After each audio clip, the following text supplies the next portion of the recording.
This is 6.3, graph quadratics using X-intercepts. We've already kind of covered this, so this is just a little bit of review. For number 1 here, many quadratic relations given in standard form can be factored to find the x-intercepts. The x-intercepts occur when y equals 0. So the x-intercepts are often referred to as the zeros of the quadratic equation. Find the x-intercepts and the coordinates of the vertex, then graph the relation. Okay, so when we're given something in standard form, y equals x squared plus 2x minus 8, the y-intercept is the c value. So right off the bat, I can see from the standard form that my y-intercept is 0, negative 8. So if I was going to plot this on my graph down here, I would put a point on 0, negative 8. That is my y-intercept. Step 2, I'm going to factor the equation. So if you use your factoring strategies, I can see that I can't common factor this. It's not a difference of squares. It's not a perfect square because I can't take the square root of each end. This is a simple trinomial. So it's got 3 terms and the a value is 1. So when you factor it, you're going to be looking for 2 numbers that multiply to the last term and add to the middle term. And if you take a minute and think of the 2 numbers, I would think they would be 4 and 2. In order to get them to add to 2, I'm going to need a positive 4 and a negative 2. So just do a quick double check. 4 times negative 2 is negative 8. If we add them together, we get positive 2. So when we factor this, we're going to have our 2 brackets. I'm going to put x at the beginning of each one, and my numbers are plus 4 and minus 2. So plus 4 and minus 2. Step 3, I'm going to use this factored form to find the x-intercepts. So remember when we're finding the x-intercepts, it would be when y equals 0. So how would I make this equal to 0? Well, either x plus 4 is 0 or x minus 2 is 0. So if x plus 4 equals 0, I know one of my x-intercepts then is negative 4. And if x minus 2 is 0, I know my other x-intercept is positive 2. So my x-intercepts are negative 4 and positive 2. I'm just going to go ahead and plot those on my graph. Negative 4 and positive 2. That's where it's crossing the x-axis. Step 4, we're going to find the axis of symmetry. This is the x-coordinate of the vertex. So the axis of symmetry runs right in the middle of those 2 x-intercepts. If you look at your graph, you can probably pick out where the axis of symmetry is going to be. If we weren't sure though, we would just add them and divide by 2. That's how we're going to take the average or find the middle. So add my x-intercepts and divide by 2. This would equal negative 2 over 2, which is negative 1. So my axis of symmetry is negative 1, which means I know my vertex lies along this line somewhere. And I'm going to guess it's down here. Okay, because it goes through that y-intercept down there. So let's find exactly where that vertex is going to be. When x equals 1,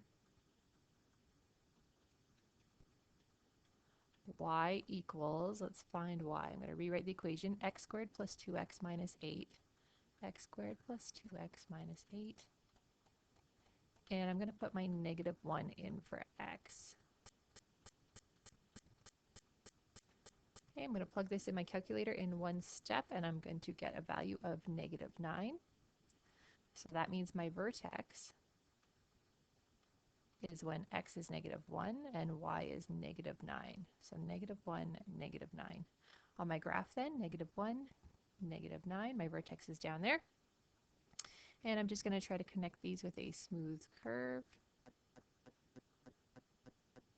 And don't forget, we always like to label our parabola. So again, this was x squared plus 2x minus 8.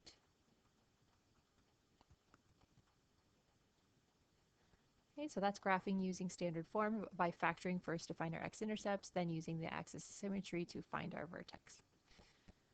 On the back, we're going to find the equation given a graph. So we're going to go backwards.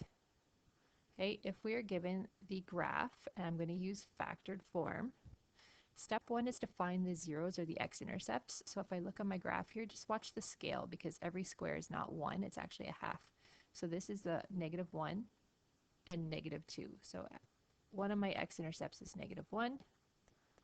My other x-intercept is negative 2. If we sub those into the equation,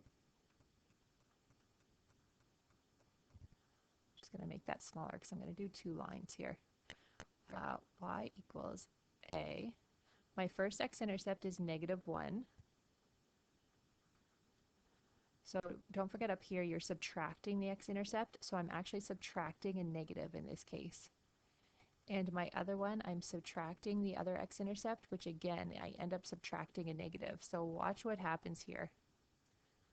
2 negatives make a positive. So in my brackets, I actually have x plus 1 and x plus 2.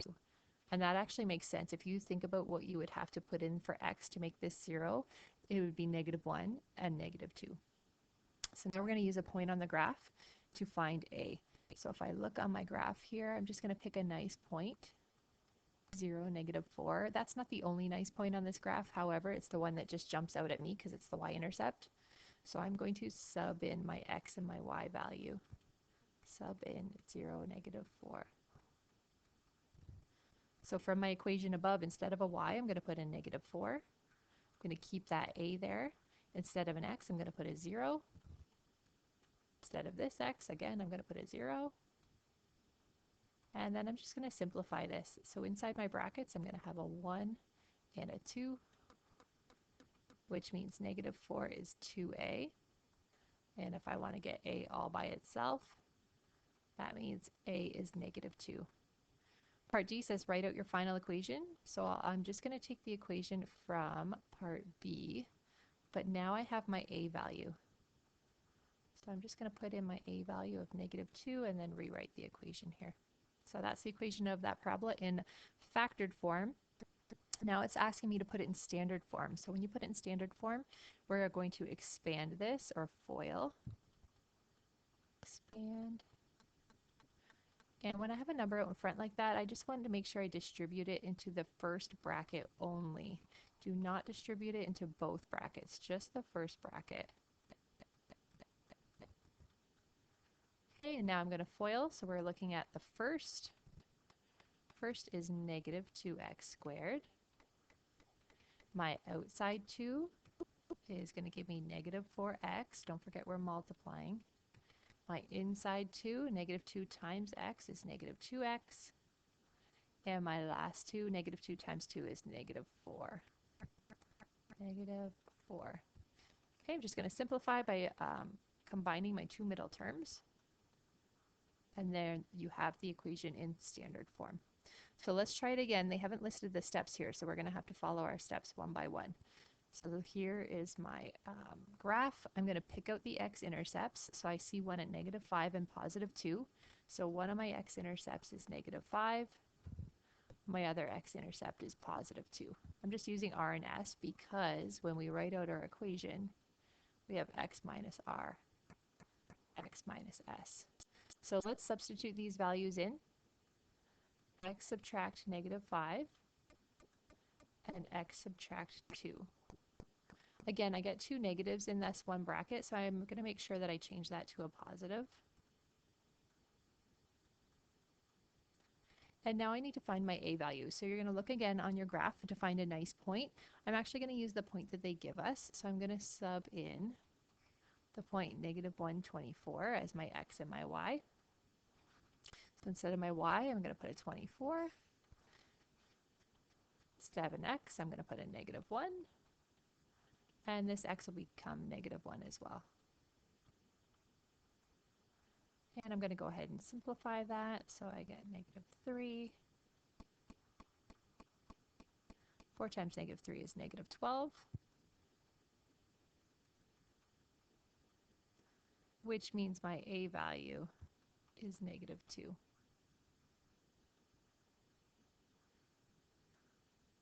All right, so in factored form, our equation is, I'm going to pull this down here, x plus 5, x minus 2. But again, they want standard form. So in order to get to standard form, I'm going to expand that by foiling.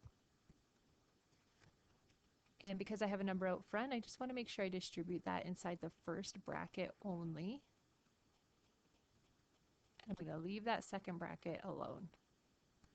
So when I FOIL this out, I'm going to get first, outside, inside, last.